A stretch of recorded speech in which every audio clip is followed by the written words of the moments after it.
Welcome back, podcast fans. I'm your host, Annette Hines, and this is Parenting Impossible, the Special Needs Survival Podcast. I have something very important to talk to you about today. First of all, I want to say thank you. Thanksgiving having just passed. Thank you so much for listening and for commenting and for participating in this podcast program. You, the listeners, are the reason why this podcast hit its 5th anniversary this September. You may not know the statistics, but it is exceptional to have a podcast last with loyal listeners at 5 years and beyond. Exceptional. So I'm so grateful. Thank you. Thank you for being here. Thank you for coming back. And if you're new, thank you so much for checking us out and giving us a try. I have been contemplating this idea of scarcity mindset in the disability community. And I went looking for articles and other information about it, and didn't find a lot. There's definitely some things out there, but hadn't really been widely talked about. But honestly, it's something I've been thinking about since my kids were little. If you don't know what that means, scarcity mindset is all about the fear of not having enough. With a scarcity mindset, you think that your resources are limited, and this kind of comes along in a way of thinking where if someone else has something or a resource, you think that it's less available for you to have it. If you have an abundance mindset, on the other hand, you think that there's enough resources available for everyone. So let's talk about what that looks like in the disability community, and then I'm going to give you some examples. And before we leave this podcast, I'm going to give you 4 things that you can do to overcome this scarcity mindset, which, by the way, I think really happens to all of us, especially in the beginning when you yourself are facing a disabling condition, or when you are facing something that is impacting your child, your partner, your spouse, another loved one in your family. You lead off first with fear of the unknown. You don't know what you're dealing with. You don't know what's coming down the pike. And if you're not careful, that fear can lead everything. So scarcity mindset within the disability community really refers to this pervasive belief that there are limited resources available for people with disabilities. But check, that is true statement. Not enough financial resources, not enough support people, not enough programs, not enough everything, not enough housing, not enough access, everything. So this is not an unfounded fear. It is reality for most of us in the disability community. But it leads to this constant feeling of not having enough support, enough access, enough everything that we've just mentioned. And that can cause so much anxiety, and it can get to be crippling at times. Rather than, looking at or focusing on the existing available resources and strengths, etc. So let's talk about this a little bit. Limited accessibility. Okay. Again, we are facing a reality that there are limited accessible options for jobs, for housing, healthcare, the right doctors, the right institutions, the right treatment plans, transportation. I mean, these are always scarce. They always have been, and it is not getting any better, right? But leads to this FOMO, fear of missing out, fear of not being able to get what you need, or even more so, like not being able to be a full participant in our community. Competition for services. So this is one that I felt when my kids were growing up was a big deal. When you believe that there are only a few available spots in XYZ program or with XYZ doctor or a therapist, and it creates this constant need to compete with others in the community to secure those valuable spots. So what this looked like when my Elizabeth was growing up was that the therapists that you could get for physical therapy, occupational therapy, speech therapy, etc., were very limited. And the really good ones were few and far between. And because they had this wide caseload, and everybody was beating down their door because they were good, you could not get an appointment with them. And more importantly, they would not take insurance and they would not take Medicaid because Medicaid makes it so difficult for them to get paid, and they don't get paid the market rate. So you might have a physical therapist who would charge $100 an hour for a visit, and Medicaid would reimburse, depending on your state, $37 for that same visit. It's so hard to bill Medicaid. I know from experience as a provider many years back. And you have to wait a really long time and very often fight for the money that's owed to you. It's, a choice between getting a third of your private pay rate months later and maybe not at all, versus having someone hand you a check when they come in for a service for 3 times that amount. No billing, no hassle. Well, you can imagine that those therapists are certainly going to do the private pay option. Can't blame them. It's their livelihood and they don't owe us anything, right? But this led to this feeling as a parent of jockeying around and needing to get the best OT and the best PT and the best speech therapist and on and on and on. But if you weren't someone who could pay, your options were more limited. And even if you could private pay, many of these folks had wait lists and preferential clients, right? So this scarcity mindset and this competing for scarce resources it's real, people, it's real. And all you want to do is take care of your kid or yourself. So what would happen when my kids were growing up, and I think still happens today, is that when someone finds a good resource or good program, a good funding source, they're not sharing it. I'm not saying that's everybody, but people are afraid that if I tell too many people about this program, then I'm not going to have it available for my kid or for myself anymore. And we don't want to do that. So that's what happens. Certainly happened in my lifetime in raising Elizabeth. And I'm sure many of you are nodding your heads right now in agreement that, yep, this has happened to you too. This can also show up, this scarcity mindset, as a fear of advocating for yourself or for your loved one's needs. Maybe you'll hesitate to ask for accommodations or support because you believe that if you do so, you're going to risk losing what little you're already getting. This is also real, people. These are not imaginary things in your head. This is absolutely what happens. If you are that problem family in the hospital or that problem family with the government agency, people don't want to help you. And even more so when 3 spots open up in this preferential program, they're not calling you. They're calling the people that they like to work with or that are easier to work with.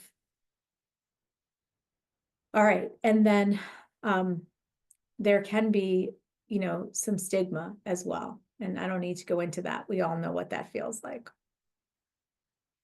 But I think more importantly, I really want to talk to you about how we can overcome this and shift from this scarcity mindset to this abundance mindset. Because honestly, we are so powerful together, so much more powerful when everyone has some,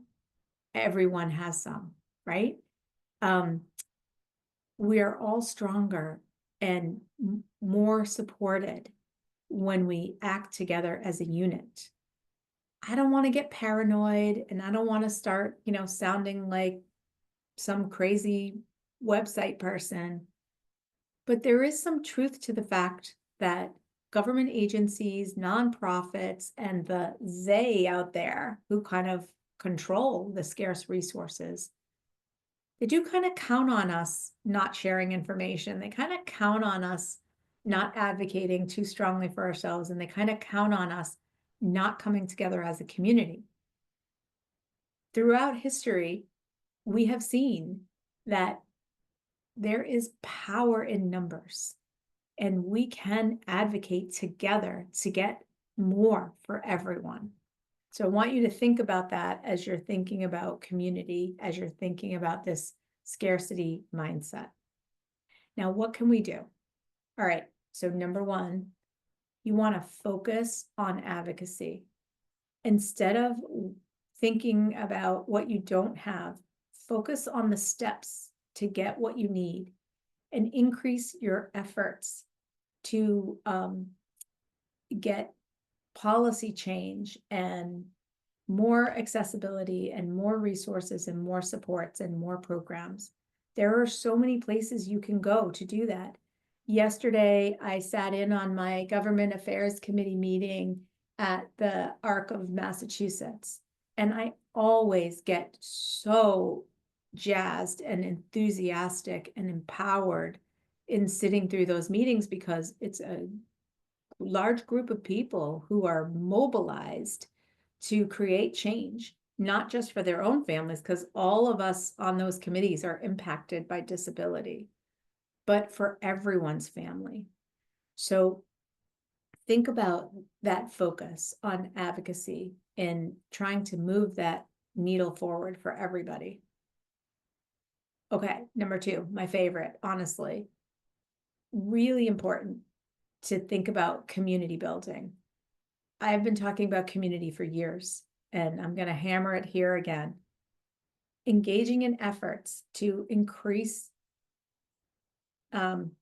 connection with other people with disabilities and their supports and their family members and their team, their circle of care, to first and foremost share your experiences, tell your stories. When you hear what other people are going through, you know you're not alone, and also you get ideas for how they've overcome, right? But more importantly, don't just share the stories, but share the solutions, share the resources, share the supports, and come together with collective ideas, again, about how to move that needle forward for everyone. Okay, the third tip that I really want you to think about is focusing on your individual plan. That can get you out of scarcity mindset pretty quickly. Taking a look at what your personal strengths and abilities are, what your person that you're supporting, their strengths and abilities are. Not always focused on the negative. I don't have, I need, this is missing, this is lacking. Think about what you do have. Yes, you want to set goals and priorities, but you also want to have action steps. You want to build a plan. Another thing I talk about constantly, community and plan, community and plan. Build a plan that's individualized to you. Not everybody's needs are the same. And if you are focused on what you need, you may find that it is easier to set that, hit the reset button and refresh your thinking, shifting your focus from what I don't have to what your potential is and where you're going. And lastly, another thing I feel so strongly about is getting educated and being aware. Again, joining groups can be so helpful. I know we're all limited in time, resources, and energy. There was a time in our lives when all I could do was get up every day and take care of Elizabeth. But there are going to be other moments where you have space to do some things. Focus on getting yourself educated about what is going on in the disability community and things that you don't know, but could be helpful to you. You know, I have this whole section of learn on demand classes and courses and master classes. They are very affordable. It's a good way to get started with some underlying concepts in the disability community, public benefits, special needs planning and documents, guardianships and alternatives to guardianships and assisting legal decision making, building a team, building your circle of care. We also have an online community that I'd love for you all to join, and there's so many free resources and so much to access there. It is really challenging to ask of you all to take that next step after educating yourself to building awareness in the community and spreading the message. But that is the natural next step after you get through 1 through 3 here. Just remember that along the way, limit your exposure to negative influences. When I was a young mom, I tended to have this group of friends that I was drawn to that were angry like me, that were frustrated like me. And we were not solutions oriented. We were, angry, aggravated oriented. And I never felt better after connecting with those friends. They were lovely people, but they were stuck like me. And I needed a different frame of reference. So I should have been aligning myself with people who were in that different mindset, that abundance mindset. Along with that, reframe your thinking. It's easier said than done, I know, but replace those negative thoughts with some positive affirmations. I work with this wonderful woman, Heather Monahan, who's a great business coach, and she talks about when she goes out to give a talk or goes into a difficult meeting, her son taught her to write these messages on the bottom of her shoes, very positive affirmations. And I love that. That might not be for you, but find your positive affirmations, find your path. Make sure that you are practicing mindfulness. Mindfulness is different than meditation, and not everybody can meditate. I can't meditate. My ADD brain kind of goes nuts. But mindfulness is different. I did a wonderful podcast episode on mindfulness, and go back and check it out. Mindfulness can really help reduce your stress and anxiety, and that's the key. When you are overly stressed and anxious, your brain pathway shuts down between left brain and right brain. It's your amygdala, and it doesn't allow you to do the logical thinking that you need to get out of that anxiety and out of that fear.